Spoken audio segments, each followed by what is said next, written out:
Welcome to Good Returns TV. This time we're on location down at the Financial Advisor Conference in Rotorua. We've got interviews with the Minister of Finance, Grant Robertson, and also Michael Wood talking about FSLAB. Hope you enjoy the show.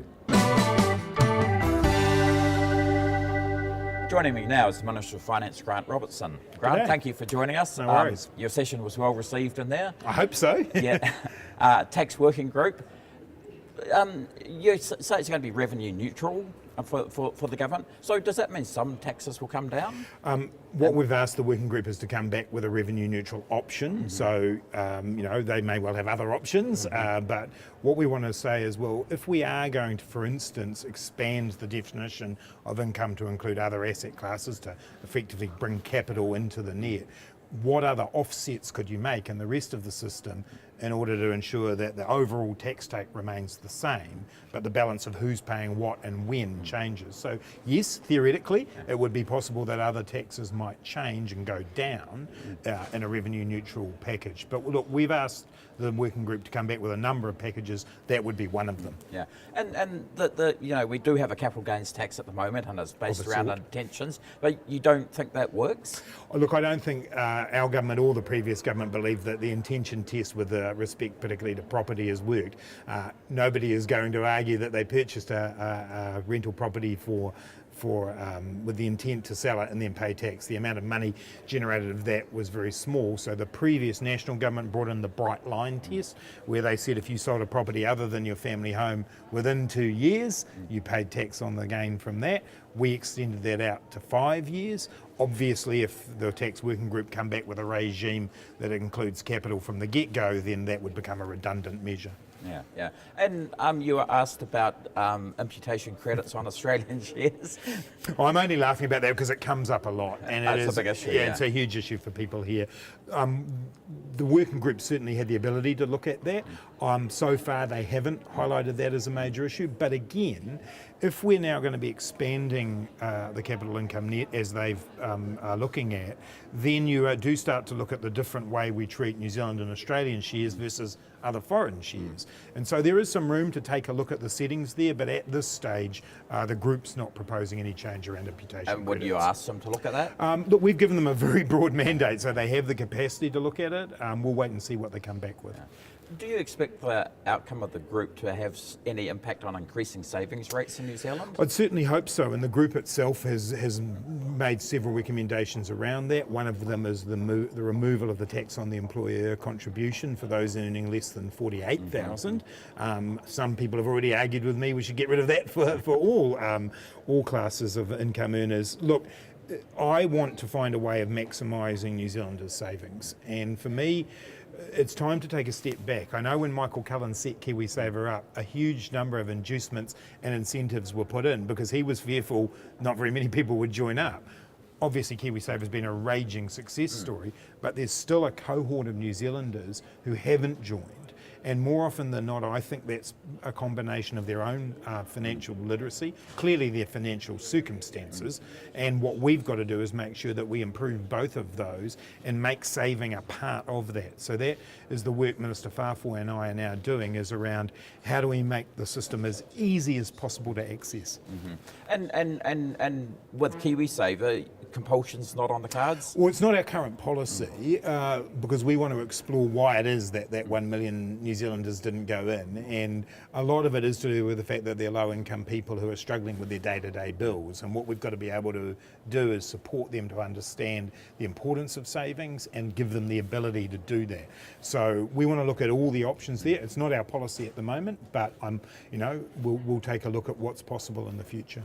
One thing which is really important for this audience is, KiwiSaver has been tremendously successful. There's some quite big balances in there now, but people aren't necessarily investing into the right funds and they need advice. Is there anything that the government can do to help people get financial advice for their KiwiSaver? Yeah, look, I think there is, and I know that Minister Whāfoi has been working through the financial services legislation amendment bill that's been going through Parliament, and part of that is making sure that we get good quality systems, the best standards, and what we really want is to be able to work on improving that overall financial literacy, making sure that the quality of advice is good. We have a culture and conduct review underway at the moment by the FMA and the Reserve Bank, looking at banks and financial services providers in the context of making sure that actually New Zealanders are being treated fairly and get good balanced advice. So I think, I really would love to work with the industry on codes of conducts, improving financial literacy and making sure that New Zealanders are in a position to make good judgments. I mean, I've recently been supporting a family member through the possible purchase of a home, and it's been really interesting watching the asymmetrical nature between the people with the lending capability and a person who's just starting out. We've got to do better by those people starting out. And just finally, housing market, are you comfortable where that's at the moment? Well, look, it's clearly, particularly in Auckland, it's clearly coming off a little from where it was. Overall, it is important for New Zealanders that the value that they have in their homes is maintained, but the exponential growth in house prices over the last few years has been unsustainable. And so, we want it to come back to an equilibrium where it's a possibility for New Zealanders to get in and buy their first homes. And as I said on the stage, there's a huge range of levers the government can pull. There is the supply side, where we do need to build more affordable houses, and we are with Kiwi Build, where we do need to make sure that the rules around urban growth are better and easier to develop, and Phil Twyford's doing that, where we produce social housing. And then there's the demand side, which is things like the tax regime and the ban we put on foreign buyers buying existing homes. So that whole package, I feel like we're heading in the right direction, but clearly the boom times of the last few years are coming off a little. So when do you think we'll hit equilibrium? I'm not going to put a date on that. Anyway, thank you very much for your time. We have to leave it there. And cheers. Thanks for coming along to the conference. No worries. Yeah, thank you.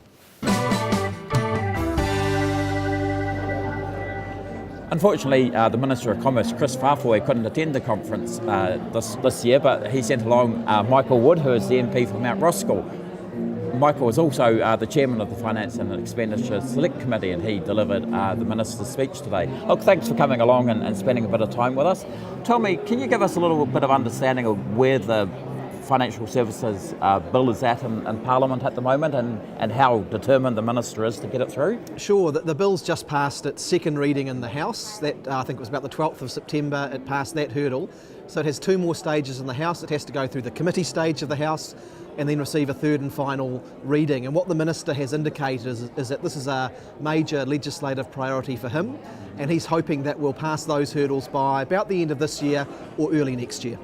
And there's also some work being done with MB around disclosure and those sorts of things. Do you know where that's at? Yeah. So what the Minister has said is that that next stage of work, which is all the stuff that sort of flows on from the bill, the rules and regulations, the fees, the code, all of that work is going to get underway fairly shortly.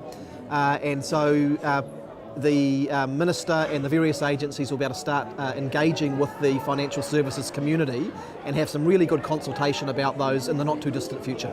And in your speech you were talking about the government was aware that there were some concerns that clients mightn't know if they're getting independent advice, and what's the thinking in the bill around that now? Yeah, well, I think one of the key themes to come through in the bill is about ensuring that clients and consumers can have a real level of trust, that they know what they're getting. And so, for example, what we have in the bill coming through are provisions which mean that people will know whether the advisor is just offering from a specific suite of products or whether there's a wider range of products that they can offer. And I think that's really important information for people to know. It won't actually restrict the advisors in respect of that, but it means that the consumers, the clients will know, and that for us is important. Yeah. So do you think the balance between sales and advice is right in this bill? Yeah. That's been one of the big debates. Absolutely, and it's a really important debate to have, and we believe that the balance has been struck well within this bill. We need to ensure that people aren't simply flogging products that clients don't need, but that's where we've got the care and responsibility provisions in this bill that mean that everyone who's giving advice, whether as an individual or through an entity, are going to have to be looking out for the best interests of the client. That's the core thing that sits at the cornerstone of this piece of legislation. And just one other thing finally, is you used to be a negotiator for FinSec, which was a union representing a lot of the bank representatives and stuff. How do you think the industry's been developing over that time? You've been watching it for a while. Yeah, well, it's an enormously complex industry, of course. There are big players, there are small players, but I mean, the most important thing is that all New Zealanders to some extent rely on the services and advice from people within the financial services sector. Probably the really big innovation we've had over the last 10 to 15 years, of course, has been the introduction of KiwiSaver, which now means that over 2 million New Zealanders are reliant or should be reliant on some form of advice for their retirement savings. So I think that's given a lot of heft to the industry. It makes it more important that we've got good legislation, good regulation, and a sector that's got a sense of looking after its clients. Actually, that was one of the things that was good about coming together today, as we're seeing the whole sector come together to have an association that's going to advocate and that's going to drive really good standards. Oh, look, and that's one of the big themes here, is seeing everyone together here. Look, thank you very much for your time, and thank you for coming along and speaking to the advisors. Thank you. Yeah, cheers.